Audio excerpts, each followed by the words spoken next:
Hello guys, welcome back to my channel. In this video I'll be answering another frequently asked question on ACT math calculator use.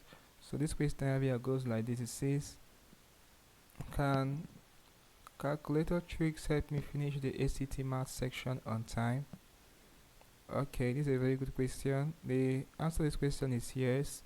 Strategic use of calculator shortcuts can significantly reduce the time spent on repetitive calculations, giving you extra minutes for more difficult questions.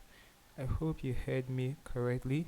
I say strategic use of calculator shortcuts can significantly reduce the time spent on repetitive calculations, giving you extra minutes for more difficult questions. So I think this is the right way to respond to this question.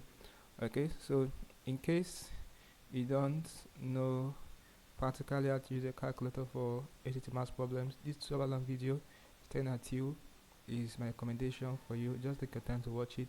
It shows you everything you need to know regarding ACT math calculator use.